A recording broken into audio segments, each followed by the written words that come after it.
이어서 오늘 아침 신문 보겠습니다. 먼저 동아일보입니다. 서울 강남구 신사동 가로수길, 용산구 이태원동 경리단길 등 신흥 상권을 덮친 불황이 그나마 불경기에도 굳건하게 버티던 전통 상권으로 확산되고 있다는 내용입니다. 신문이 서울을 대표하는 전통적인 상권인 영동시장 일대와 홍대 입구, 영동 이렇게 세 곳을 둘러본 결과 중심가에서 조금만 벗어나도 빈 점포를 쉽게 찾을 수 있었다고 합니다. 권리금이 아예 없는 무권리 매물까지 나와 있는 것으로 확인됐다는데요. 임차인이 다음 임차인에게 점포를 넘길 때 받는 웃돈인 권리금은 실물 경기를 보여주는 지표 가운데 하나인데 무권리 매물이 등장했다는 건 초기 투자비 회수를 포기하고서라도 서둘러 장사를 접어야 할 만큼 영업난이 심각하다는 뜻이라고 신문은 보도했습니다.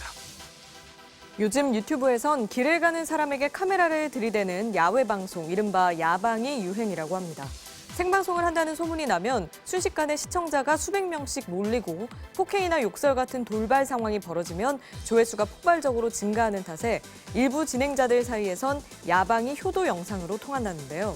문제는 이런 방송이 기본적으로 대상자 의사와 상관없이 무단 촬영해 인터넷에 올리는 데다 여성과 노숙인 등을 주요 타깃으로 삼고 있다는 점입니다.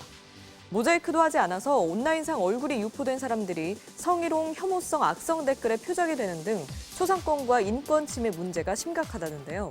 하지만 피해자가 이를 신고하기는 쉽지 않은데 촬영 사실을 알리지 않거나 방송 진행자들이 자신의 신분을 밝히지 않는 경우가 많기 때문이라고 합니다. 성별에 따른 임금 차별 실태를 파악하기 위해서 서울시가 국내 최초로 투자 출연기관 22곳의 임금을 공개했습니다. 그 결과 예상대로 남녀 임금 격차가 많게는 46.2%에 이르는 것으로 확인됐다고 합니다. 임금 격차 46.2%는 남성이 100만 원을 받을 때 여성은 53만 8천 원을 받는다는 의미인데요.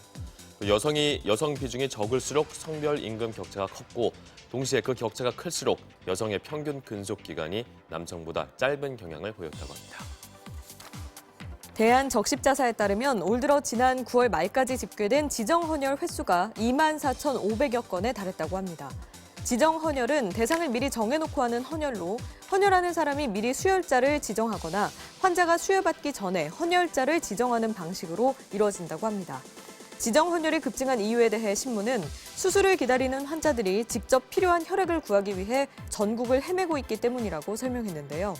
실제로 SNS에선 수술을 앞둔 환자가 직접 헌혈자를 구하는 글을 쉽게 찾아볼 수 있는데 저출산 고령화로 혈액 부족 현상이 심각해지면서 수십 장의 헌혈증도 무용지물, 헌혈자를 직접 구하지 못하면 수술도 못할 판이라고 신문은 보도했습니다.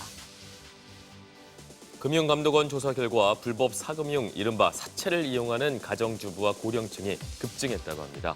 가정주부와 고령층은 은행 등에서 대출받기 쉽지 않은 대표적인 금융 취약계층으로 꼽히죠.